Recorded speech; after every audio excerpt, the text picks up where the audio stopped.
네, 그럼 지금부터 제4회 부산 연구원 주최 부산 이니셔티브 포럼 제1 세션 진행을 해보겠습니다. 자, 원활한 진행을 위해서 착석을 부탁드리고요. 전자기기 매너 모드 다시 한번 확인을 부탁드리겠습니다.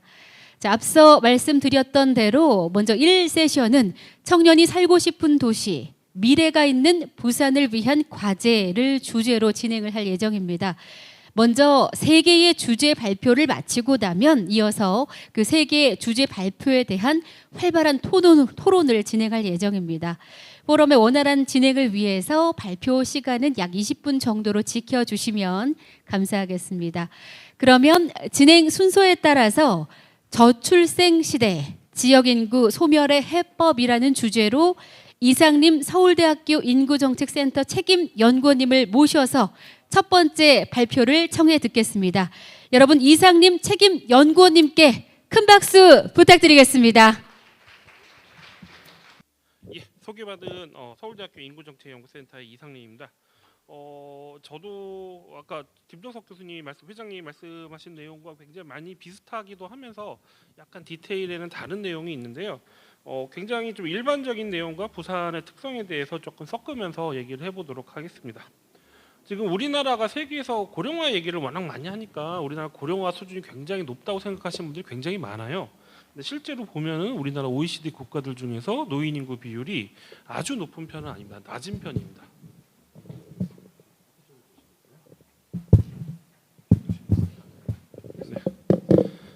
의외로 우리나라 노인 인구 비율은 OECD 국가들 중에 낮은 편이고요. 그 중에서도 이스라엘이나 멕시코, 칠레와 같은 비서구권 국가를 빼고 그다음에 룩셈부르크나 아일랜드 같은 유럽의 작은 소국들, 거기는 외국인이 조금만 들어도 노인 인구가 낮아지니까 거기를 빼면은 사실은 지금 우리나라는 OECD 국가들 중에서 가장 젊은 나라입니다. 전혀 의외죠. 그런데 문제는 속도입니다. 지금 앞으로 20년, 그래서 25년, 어떤 통계를 보더라도 25년이 지나면은 일본을 제치고 세계에서 가장 고령화된 나라가 될 것으로 예상이 되고 있습니다. 지금 사람들이 우리 지금까지 고령화 속 보고도 고령화 뭐 해볼만 하네. 심지어는 고령화의 축복 뭐 이런 분들도 있어요. 고령화는 지금 막 시작이 되고 있습니다. 진짜 본격적인 고령화는 작년에 58년 개띠가 노인 연령에 진입을 하기 시작을 했죠. 이제부터 노인 인구가 굉장히 큰 코호트들이 큰 인구가 노인기로 진입을 하면 노인의 비율이 급작스럽게 빨라집니다. 20년 후에 2050년경에 우리나라 노인 인구 비율은 40%를 넘는데요. 노인 인구 40%면은 전라남도의 어디죠? 죄송합니다. 나로 대구의 경북의 의성이라든지 대구의 군이라든지 뭐 이런 나라 이런 곳들 우리나라 가장 고령화 수준이 높은 곳들이 지금 그 정도입니다. 우리나라 전체가 그렇게 된다는 걸 의미를 해요. 굉장히 많은 변화 속에 빨려 들어가게 될 거고요. 지금의 수준을 가지고 고령화를 얘기하는 것은 말이 되지 않습니다. 이렇게 고령화가 빨라진 이유는 우리나라 저출산이 누적된 효과인데요. 1970년부터 2022년까지 태어난 아이들을 숫자를 보여준 그래프인데요. 이 그래프를 세우면은 만 2세부터 만 54세까지의 우리나라 인구 피라미드를 보인다고 생각하시면 돼요. 당연히 그냥 어르신들은 많아지니까 위에 노인분들은 좀 더 그 사망 때문에 조금 줄긴 하지만은 그래도 굉장히 불안정한 인구 구조를 가지고 있다는 걸 보여주고요. 불과 50년 만에 출생아 수가 4분의 1 타작이 4분의 1로 줄어드는 효과를 가지고 그러한 빠른 변화를 거뒀습니다. 특히 이 속도는 더 빨라지고 있어가지고 반으로 되는 불과 21년밖에 걸지 않았고요. 지금 아이를 낳고 있는 요 세대가 지금 아이를 낳기 시작하는 시대입니다. 90년대 초반생들인데 여기 지나고 나면은 출산율이 오른다 할지라도 출생아 수가 앞으로 더 빠르게 감소할 수밖에 없는 출생아 수는 더 빠르게 감소할 수밖에 없습니다. 그래서 우리나라 고령화 속도는 점점 더 빨라지겠죠. 제가 고령화 얘기를 할 때 들은 큰 얘기가 있는데 자꾸 우리나라 나라 걱정 얘기만 하는 것 같아요. 그러니까 고령화 진행되면은 생산 가능 인구가 줄어든다. 그래서 경제 발전 속도가 늦춰진다. 둔화된다. 뭐 재정이 안 맞는다. 이런 재정 균형이 안 맞는다. 이런 얘기만 하는 것 같은데 노인이 많아지면요. 앞으로 피가 모자라게 될 겁니다. 혈액이 부족하게 될 겁니다. 느낌이 오시죠? 피는 인공적으로 만들지 못하고 수출입도 금지돼 있어요. 근데 어르신들이 많아진다는 소리는 피에 대한 수요가 굉장히 늘어난다는 걸 의미를 하고요. 반대로 피를 공급하게 되면 젊은 세대가 줄어드는 걸 의미를 합니다. 수요와 공급이 안 맞게 되는 거죠. 그래서 젊은 사람 이 얘기를 하면 젊은 분들이 야 이제 피까지 가져가려고 그래 막 얘기를 하는데 그런 게 아니라 젊은 세대는 더 심각한 상황에 노출될 수밖에 없어요. 그러니까 우리의 삶이 고령화 속에 굉장히 빨려 들어가게 된다는 것을 우리는 이해를 해야 되고요. 나라 국정 얘기로만 접근하면은 안 된다는 걸 보여드리고 싶습니다. 지금 TV를 보면은 알바 광고를 엄청 많이 해요. 알바 광고를 많이 하는 이유는 사실은 20대 초반 인구가 줄어들어서 그렇습니다. 근데 지금 인구 문제는 터지고 나서도 인구 문제로 터지지가 않고 다른 문제로 터지게 됩니다. 근데 그러니까 사건이 터지고 나서도 이게 인구 문제인지 모르고 지날 때가 되게 많은 거예요. 지금 이 친구들이 20대 초반에 그러니까 2002년도에 태어난 친구들이 이 저출산을 만든 친구 지금의 알바 위기를 만든 알바 대량 미달 수도권 친구들이고 지방대 대량 미달 사태를 만든 친구들입니다. 근데 이 친구들이 이제 곧 졸업을 하고 노동시장에 진입을 하게 됩니다. 노동시장에 진입을 하게 되면 신규 진입 인력이 줄어들게 되고요. 그러면서 서울이나 수도권은 더 많은 청년들을 채우기 위해 빨아들이게 될 거예요. 지방은 더 많은 청년들이 빠져나가고 지방의 인구 위기는 훨씬 더 가속화되기 시작할 겁니다. 여기에 대해서 준비를 하고 있는가 굉장히 우려스럽죠. 또 하나 고령 지금 지방의 인구 위기를 하면요. 왼쪽에는 지난 10년간 인구 빨리 든 지역들이고 오른쪽은 노인 인구 비율이 높은 지역들인데요. 두 개의 지도가 굉장히 겹칩니다. 그러니까 지방의 인구 위기라는 것이 단순히 숫자로만 보여주는 게 아니에요. 그리고 이것은 저출산, 우리나라 전체 인구의 고령화와 전체 인구의 감소는 저출산이 누적돼서 나타나는 효과지만은 지방은 좀 다른 모습을 보이고 있습니다. 우리나라에서 출산율이 가장 높은 시도가 세종시고 두 번째가 전라남도입니다. 전라남도는 인구 감소 지역도 굉장히 많고 고령화 수준도 제일 높습니다.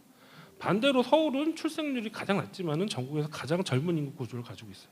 이것은 전국 지방의 인구 위기는 저출산의 주 메인이 아니라 주 요인이 아니라 인구 이동 때문에 나타나는 현상이라는 걸 보여줍니다. 지금 수도권으로 집중되는 파란색은 청년이고요.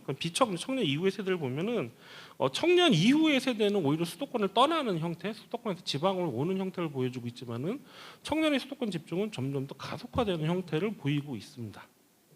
그리고 이것은 다 개별 지역으로 봐서도 마찬가지예요. 서울은 20대 청년들이 들어오고요. 전라남도 고흥은 우리가 가장 고령화된 고흥은 20대 청년이 가장 많이 나가고 또 충청도에서 일자리를 제공해주는 당진시도 맞습니다. 이걸 거의 전국의 모든 지역이 이런 형태, 20대가 유출하는 형태로 보여주고 있어요. 인구 이동이라는 것은 단순히 사람 머릿수가 줄어드는 걸 의미하지 않습니다. 사람이 떠나면서요. 지역의 이 소비 인력이 감소, 시장이 줄어들고요. 그러면서 기업이 철수하게 됩니다. 기업이 철수하게 되면 일자리가 줄어들고 일자리가 줄어들면 청년들이 더 떠나게 됩니다. 그리고 병원이라든가 극장 같은 생활 여건이 나빠지고요. 그러면 나빠지면 사람들이 그 지역을 떠나게 되고 그러면서 여건은 더 나빠지고 그럼 사람은 더 많이 떠나는 악순환이 일어나고요. 교육에서도 학생들이 떠나면 폐교가 되고 교육 여건이 나빠지고 그러면서 자녀의 양육 세대나 신혼부부는 지역으로 이사를 하지 않거나 이주를 하지 않거나 우리 지역을 떠나게 됩니다.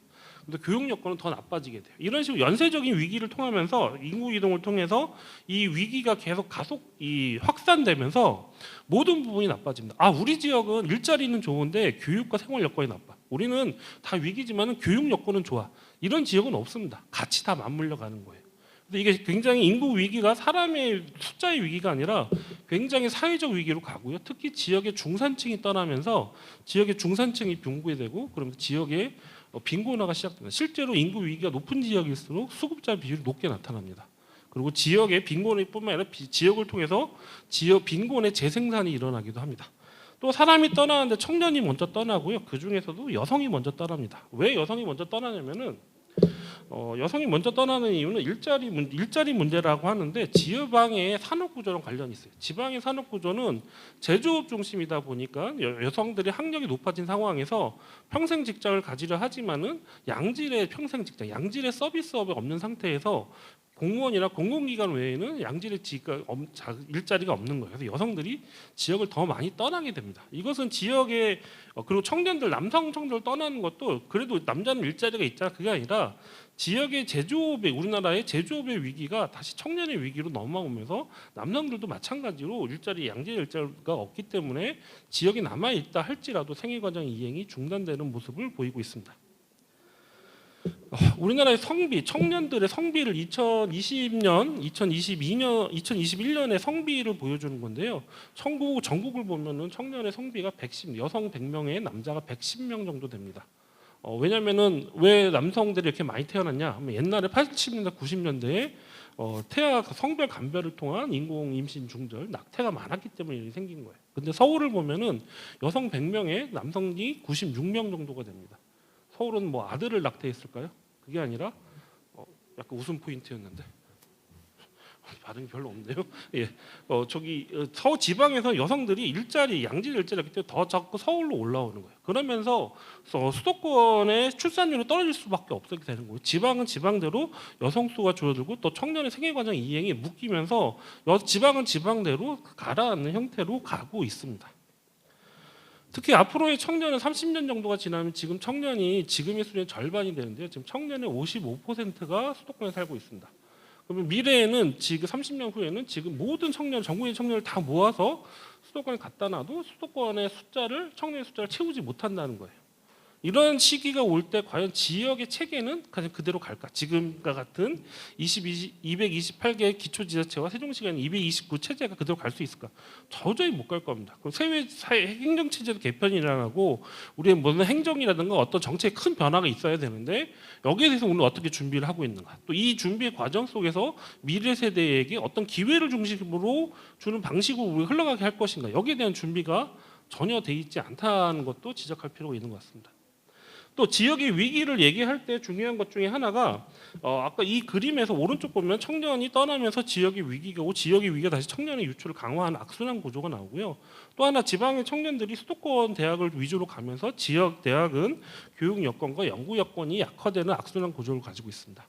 여기서 자꾸 대학이 망하는 얘기를 할 때 지방대 얘기를 할 때 자꾸 하숙집이 망하고 술집 망하는 얘기만 자꾸 우리 사회에는 초점을 맞추고 있는 것 같아요. 근데 문제는 그게 아니라 지방대가 지역에 있는 산업에 양질의 인력을 제공해주는 지역의 고등교육 생태계가 무너진다는 걸 의미를 합니다. 이렇게 이 체제가 무너지면은 단순히 학생들이 떠나는 문제가 아니라 학교의 질적으로도 떨어지고 또한 지역 산업에서도 고도화되고 신산업에 할 수 있는 여건이 점점 약화되는 거예요. 대표적인 예로 구미시에서 SK 하이닉스를 유치하려고 엄청 노력을 했잖아요. 근데 거기 하이닉스가 안 간 이유는 이것 때문입니다.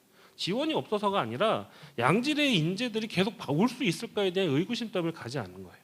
지금 이 문제, 아까 말씀드렸듯이 아까 여성의 예라든가 봤듯이 지방의 인구 위기는 단순히 양질의 일자리가 없는 게 아니라 사실 서울에만 혁신산업이 있기 때문에 생긴 문제예요. 이런 관계를 뒤틀게 하기 위해서는 지방의 혁신산업이 거점 도시를 중심으로 있어줘야 되는데 이 역할은 지방대가 해줘야 되는 거예요. 근데 지금 이거를 못 해주고 있습니다. 특히 양쪽으로 정말 이게 민감한 얘기이기도 하지만은 학생들의 수가 줄어들고 교육 여건이 나빠지면서 질적으로도 떨어지고 있지 않을까? 이런 위기가 높아지고 있는 거예요. 만약에 지방에 있는 거점 대학들이 서울에 있는 어떤 대학들보다 만큼의 양질의 인재를 제공하지 못하면은 기업은 지방에 오지 않습니다. 사실 우리의 포커스는 지방을 살리기 위해서 가장 핵가스는 저는 이거라고 생각해요. 기업과 대학과 지자체가 같이 문제를 풀어나가야 돼요. 이 문제를 통해서 거점을 형성을 하면서 서울과 지방이라는 청년 유출의 관계 구조가 뒤틀리지 않으면은 이건 계속 심화될 수밖에 없는 구조입니다. 근데 자꾸 우리가 지방 얘기를 하면은 자꾸 달달한 일자리, 가끔 단기 일자리로 정책으로 청년의 일자리를 달래려고 하는 것 자체가 좀 굉장히 제가 청년은 아니지만은 굉장히 좀 모욕적인 일이고 청년에 대한 삶을 제대로 이해 못하고서 기성세대가 만들어내고 있는 좀 탁상공론이라고 생각이 들어요. 지방의 인구를 보면은 지자체 반의 인구 이동을 보면은 부산광역시가 지금 20대 초반이 오고 2020년인데요. 20대 후반은 많이 떠나는 구조를 가지고 있습니다. 근데 이게 단순하지가 않아요. 2020년은 부동산 주택가격이 굉장히 오르면서 인구 이동이 굉장히 많았던 해예요. 지금은 좀 바뀌었습니다. 그리고 20대 초반에 인구가 들어오는 이유는 지방 20대 초반이 살기 좋아서가 아니라 대학이 많아서 그래요. 대학이 많아서 경상도 경남 지방에서 경남 지역에서 많은 청년들이 와서 일시적으로 생긴 현상입니다. 그리고 그 청년들이 대학을 졸업하고 나서는 지역을 떠나는 모습으로 보여주고 있어요. 또 하나는 굉장히 바뀌고 있다는 게 부산뿐만 아니라 울산의 일자리 문제라든 이런 게 결합이 되면서 굉장히 복잡한 양상을 가고 있어요. 한 포인트만 벗고 보면은 놓치는 게 굉장히 많습니다. 그만큼 청년의 지금 부산 청년의 이 삶이 흔들리고 있다는 거, 안정적이지 못하고 있다는 걸 보여주고 있습니다. 이동률을 보면은 지역별로 이동률을 보면은 강서구와 기장구를 빼고는 사실상 인구가 다 빠져나가고 있는 구조를 가지고 있어요. 이거는 시사하는 바가 뭐냐면은 이 두 지역에서 청년을 빼먹고 있는 거예요. 청년 인구를 흡수하고 있습니다. 부산은 다른 지역과 달리 이 문제가 굉장히 커요. 지역 내 지역 간의 격차의 문제를 굉장히 좀 눈여겨봐야 됩니다. 부산시의 인구 피라미드를 부산시의 구도를 인구 피라미드를 그려봤는데요. 이게 신도시의 전형적인 패턴입니다. 이 비행기처럼 생긴 패턴. 이거는 우리 부산의 제일 끝에 있는 기장군과 강서구가 그렇고요. 그다음에 어느 정도 되는 정도입니다. 이게 부산이 인구 구조가 동래구와 좀 약간 비슷한 유사한 형태입니다. 지금 보시면은 여기는 다른 지역들은 지금 50대, 65세 바로 밑에 있는 60대 초반 인구가 꽉 차 있는 구조를 가지고 있어요. 노인 인구가 앞으로 더 빨리 늘 거라, 더 많이 늘 거라는 걸 보여주고요. 이거는 다른 대도시에 비해서 부산이 훨씬 더 심한 형태를 가지고 있습니다. 그 다음이 여기보다는 좀 더 쇠퇴 정도가 진척된 지역인데요. 이 지역들을 보면은 이 역삼각형 구조는 훨씬 더 선명하고 노인은 훨씬 더 많습니다. 그런데 20대 청년들의 막대기가 껴있죠. 이건 대학 때문에 아마 그렇지 않을까 싶고요. 이런 지역은 쇠퇴가 굉장히 일어나는 지역 속에서 청년들이 싼 거주지와 학교 근처를 찾아서 자리를 잡고 있는 게 아닌가 싶습니다. 요거를 아까 김영석 회장님이 하셨던 그림에 보시면은 지방 소멸 지수 그림이 있어요. 좀 이따 설명드릴게요. 그리고 또 여기는 더 심한 지금 쇠퇴 지역이라고 하는 거고요. 제일 심한 영도구라든가 중구를 보면은 청년들은 많지만은 완전히 진짜 역삼각형 구조를 가지고 있는 모습을 보여주고 있습니다. 이렇게 그림을 그린 다음에 저도 그냥 색칠을 한번 해볼까라고 했는데 깜짝 놀랐어요. 빨간색이 4번이라는 데가 쇠퇴가 제일 심한 지역이고요. 2번이 그 다음은 심한 지역이고 3번이 그 다음이고 4번이 가장 낮은 지역입니다. 이건 뭘 보여주냐면은 부산이 어떤 식으로 발전이 됐는지를 보여주는 거예요. 구심을 버리고 옆으로 확장을 시켰어요. 그 다음에 역패가 사람이 차면은 거기를 버리고 또 다른 신도시를 지었습니다. 그걸 다시 해체하고 다시 가다가 지금은 제일 끝에 있는 기장군과 강서구에만 신도시가 형성되어 있는 거죠. 이런 식으로 도심을 버리면서 발전하는 성장 구조도 부산의 발전을 뒤틀리게 하는 큰 요소 중에 하나예요, 사실은. 그리고 이 지역에 청년들이 남아 있습니다. 이 문제 지역의 격차에 대해서도 부산은 굉장히 심각하게 고민을 해봐야 돼요. 우리가 일자리가 없고 혁신이 없고 수도권을 뺏긴다고 얘기하기 전에 지역에서 지역을 어떻게 버리고 있는가에 대해서도 자기 반성이 필요하다고 생각이 듭니다. 그리고 이 문제를 자꾸 기초지체 단위로 예산도 없고 권한도 없는 기초단체로 전가하는 것도 저는 굉장히 심각한 문제라고 생각을 합니다. 아까 회장님 말씀 보셨던 그림에서는 이게 이렇게 안 나타나요. 왜냐하면은 그게 청년과 노인과의 비교만 했던 그림인데 왜 안 나타나냐면은 이렇게 부산에는 쇠퇴 지역에 청년의 막대기가 긴 막대기가 있어 20대. 그런 것 때문에 비율로만 하면 청년 대 노인의 비율로 하면은 별로 심각하지 않은 것처럼 나와요. 그런데 이거 세밀히 뜯어 보면은 이렇게 보이죠. 이건 한편 무슨 얘기냐면은 지방 소멸 지수가 지역의 위기를 굉장히 가리게 하는. 제대로 보여주지 못한 지표 중에 하나라는 거예요. 그렇기 때문에 지역을 바라볼 때는 좀 더 인구에 대한 이해, 지역에 대한 이해를 가지고 세밀하고 면밀하게 봐야 돼요. 우리나라 전체 인구의 변화와 함께 부산시의 변화가 어떤 양상에 있는지 그리고 지금 이 시기에 2020년에, 21년에, 24년에 어떤 변화가 있는지를 그 변화는 또 어떤 의미를 가지고 있는지 옆에 있는 경남이라든가 울산의 지역의 변화와는 어떤 관계성을 가지고 있는지를 보시면서 봐야지 볼 수 있다고 생각합니다. 저는 지역의 인구 문제는 단지 지역의 숫자로만 보지 마시고 지역의 필터와 청년의 필터 그리고 여러 가지 다른 필터들이 합치면서 겹쳐놓고 볼 때 제대로 보인다고 생각이 들어요. 결론을 말하겠습니다. 1분 남았네요. 시간 잘 지키죠?